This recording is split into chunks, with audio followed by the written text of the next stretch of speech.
విశాఖ నగరంలోని ఇందిరా ప్రియదర్శిని మున్సిపల్ స్టేడియంలో 5th AP state పారా athletic championship 2023 పోటీలు ఆద్యంతం అట్టహాసంగా జరిగాయి. 100, 200, 400 మీటర్ల పరుగు, high jump, long jump, shot put, javelin throw, discus throw వంటి 54 విభాగాల్లో 13 జిల్లాల నుంచి పాల్గొన్న అథ్లెట్లు తమ ప్రతిభను చాటారు. Para olympic committee of India, sports authority of Andhra Pradesh సహకారంతో para sports association of Andhra Pradesh ఆధ్వర్యంలో ఈ పోటీలు నిర్వహించారు.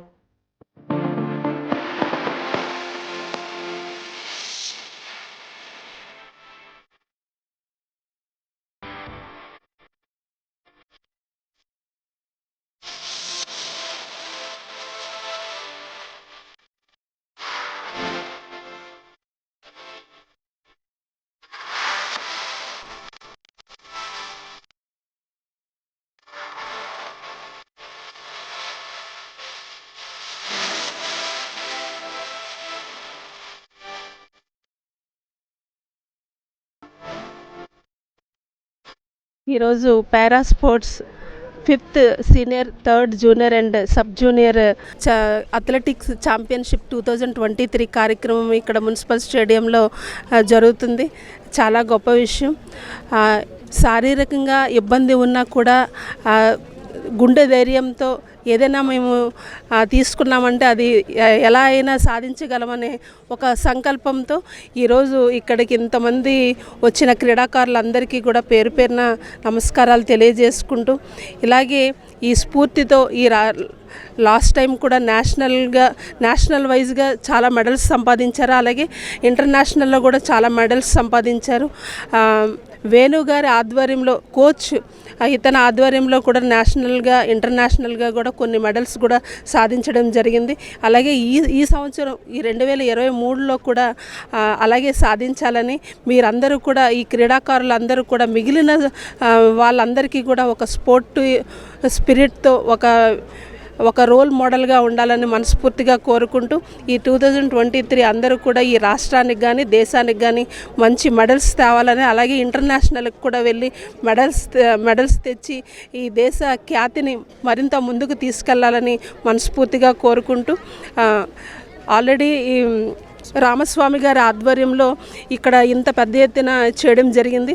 గతంలో కూడా స్వర్ణభారతి స్టేడియంలో రామస్వామి గారి ఆధ్వర్యంలో చాలామంది క్రీడాకారులకు, బ్యాడ్మింటన్ వాళ్ళకి మెడల్స్ రావడం జరిగింది. అవన్నీ కూడా నా చేతుల మీదుగా అన్నీ కూడా ఇప్పించారు. అలాగే ఈ ఇయర్ ఇప్పుడు కూడా రామస్వామి గారి ఆధ్వర్యంలో ఇంత పెద్ద ఎత్తున జరుగుతుంది కనుక అందరూ కూడా ఈ దేశ ఖ్యాతిని మరింత ముందుకు తీసుకెళ్లాలని ప్రతి ఒక్క క్రీడాకారులకి కూడా ఆల్ ది బెస్ట్ తెలియజేసుకుంటూ సెలవు తీసుకుంటాం. విశాఖపట్నం వేదికగా జరిగే 5th స్టేట్ పారా అథ్లెటిక్ ఛాంపియన్షిప్ ఈరోజు మన జీవీఎంసీ స్టేడియంలో జరుగుతుంది. దానికి 13 జిల్లాల నుంచి 300 మంది రావడం జరిగింది. 54 కేటగిరీల్లో వాళ్ళ ఏవైతే అథ్లెటిక్స్ ఉన్నాయో అవి పాల్గొనడం జరిగింది. అవి 100 మీటర్, 200, 400, 800, 1500, 5000 రన్నింగ్లో ఉంటాయి. Shot put, discus throw, javelin throw, high jump, long jump ఉంటాయి. ఈ కేటగిరీలో పాల్గొని వారి ప్రతిభని చూపించారు.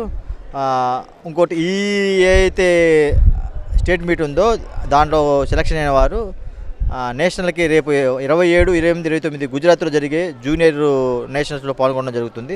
అదేవిధంగా ఫిబ్రవరి 13 నుంచి 17 వరకు జరిగే సీనియర్ నేషనల్స్లో జరుగుతుంది. ఈ పాల్గొన్న వాళ్ళకి వాళ్ళ కేటగిరీలను బట్టి ఇంటర్నేషనల్స్కి అవకాశాలు ఉంటాయి. వరల్డ్ ఛాంపియన్షిప్ కానీ, ఏషియన్ గేమ్స్ కానీ క్వాలిఫై ఉంటుంది. కాబట్టి అందరినీ అడిగేది ఏంటంటే, పారా స్పోర్ట్స్ అసోసియేషన్ అనేది దివ్యాంగుల క్రీడల కోసం పనిచేస్తుంది. ఎవరైనా దివ్యాంగులు ఉంటే వారికి క్రీడల మీద ఆసక్తి కల్పించి గవర్నమెంట్ నుంచి వచ్చే రాయితీలు కానీ, గవర్నమెంట్ నుంచి వచ్చే జాబ్ కానీ, సెంట్రల్ గవర్నమెంట్లో పారా స్పోర్ట్స్ వారికి జాబ్ అవకాశాలు కల్పిస్తున్నారు. అదేవిధంగా స్టేట్ గవర్నమెంట్లో కూడా జాబ్ అవకాశాలు కల్పించడానికి ఉన్నాయి. వైఎస్ఆర్ క్రీడా ప్రోత్సాహాలు అని చెప్పి ఎవరైతే నేషనల్లో గోల్డ్ మెడల్ కొట్టారో వాళ్ళకి 5 లక్షల రూపాయలు, సిల్వర్ మెడల్కి 4 లక్షల రూపాయలు, బ్రాంజ్ మెడల్కి 3 లక్షల రూపాయలు ఇవ్వడం జరుగుతుంది. ఇవన్నీ ప్రజలు దివ్యాంగులకు తెలియజేసి వారికి అవగాహన కల్పించి ఈ క్రీడల్లో పార్టిసిపేట్ చేయాలని కోరుకుంటున్నాం.